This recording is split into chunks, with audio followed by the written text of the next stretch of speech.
Hey guys, it's me again, Laila Alieh, the fitness astronaut, and welcome to this video on how you can survive Thanksgiving. I know this is something that a lot of you guys are concerned about, especially when you're on a healthy journey like I am, and I continue to be throughout my years. So I love portion control. It was something that I've never done before until 2 years ago, and it's so effective that I've been able to maintain this lifestyle where I could eat whatever I want, whenever I want, wherever I want.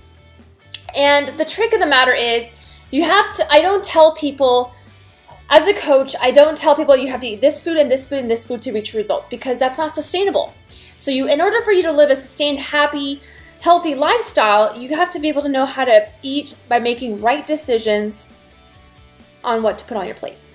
And what a challenging way and a way to test yourself is through Thanksgiving time frame, the holidays, any celebration you're doing where there's food involved, where there's a lot of people. You don't want people to see you as this person who is constantly trying to eat healthy and that has no life, is so boring, so plain. Anything you give them, they say no and throw out all these reasons why it's not good for you and all that jazz. And I've been guilty of that, but I've stopped it. I've really toned it down because that's disrespectful. And second of all, sometimes food is a love language for people. You want to show people that you appreciate what they made for you by eating what they give you. But it doesn't mean you have to eat everything and all of it.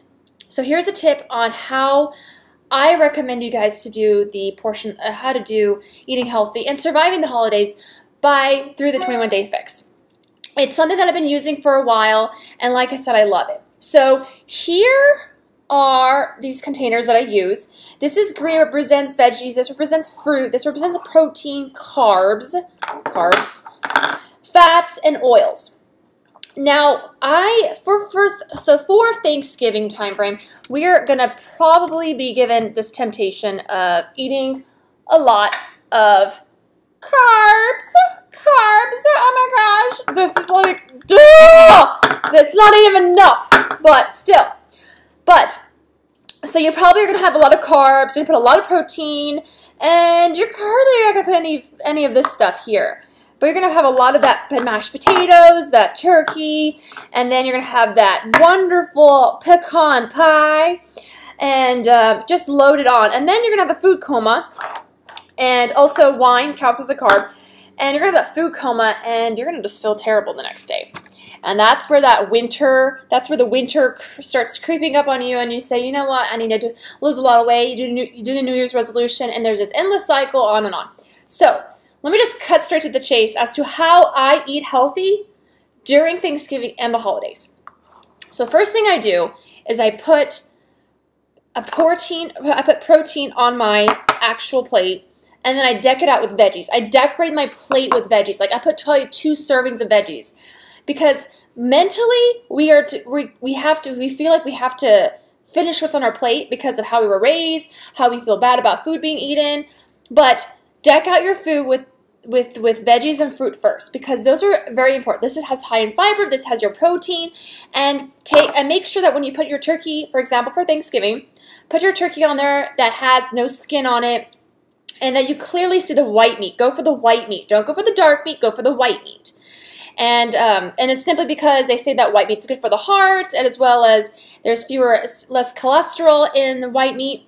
But more importantly, I think it's much more of a cleaner meat than darker meat. So, and also I think maybe it has less sodium. I don't know, but I heard it's better for you, and I like it, and I've read somewhere that it is. So I'll just go with that, white meat.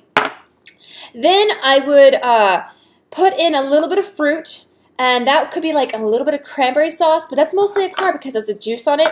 So you're digging your plate out. Let's say this is your plate. You're going to put your carbs on there. You're going to put your, put your protein, you're going to put your veggies on there. And then I'm going to skip the gravy and put a little bit of the cranberry sauce over my turkey, okay? Because I don't need a lot.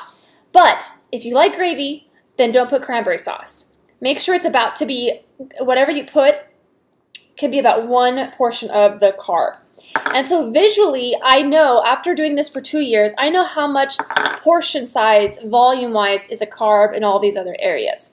Then So I put my turkey on there, I put my vegetables on there, and then I put a little bit of the cranberry sauce over it. Not too much, just enough to get that flavor out of it. And then I love my green beans, but also know with everything, because you're not cooking the food most likely. Someone else is cooking, so you don't really know what's in it. So always take into account that you're going to have a lot of oils on your food. So take into account how much food there is. And also, be nice, don't even show this, but when you take out the veggies or anything that's sauteed in oil, just be sure that you get as much oil off of it without anyone noticing, or just put it on the plate, and that's it. And then what else? What else would I do? If I have a glass of wine, I know that that's going to count as another carb. So you can have 1 carb portion of your plate and 1 carb portion of your wine, and it's this much, not the full cup. So I don't have a wine glass with me, but I'm just assuming that, let's say you have a full cup of wine here, fill it up to here, please. So like up to this point, this much, not the whole glass.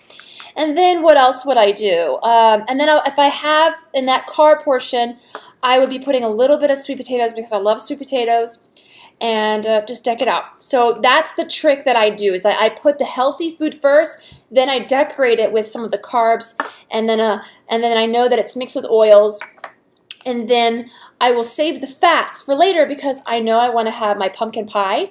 And another trick that I go with that is I skip altogether the pecan pie, because for me it's very heavy, and pumpkin pie is less heavy. Now if you do like it, have a little piece of that, and then add that in consideration. You know, this may not a perfect 21-day fix exactly to the T how I measured it at home type of event, but you are visually being conscientious of what you put on your plate, because in future situations other than Thanksgiving, you are going to have to do the same thing too, where you're visually need to know how much is considered the right amount of portions, especially when it comes to the holidays. So I hope this was helpful, and just let me know what you think. Give me a 2 thumbs up, or 1 thumb up, and subscribe to my channel if you really like what you saw as to how I eat in a very portion control way. And if you have questions on if you want to learn more about it, just feel free to message me, and I'm just going to click away. So hope this was helpful. Stay active, keep going, and have a wonderful holiday. Bye.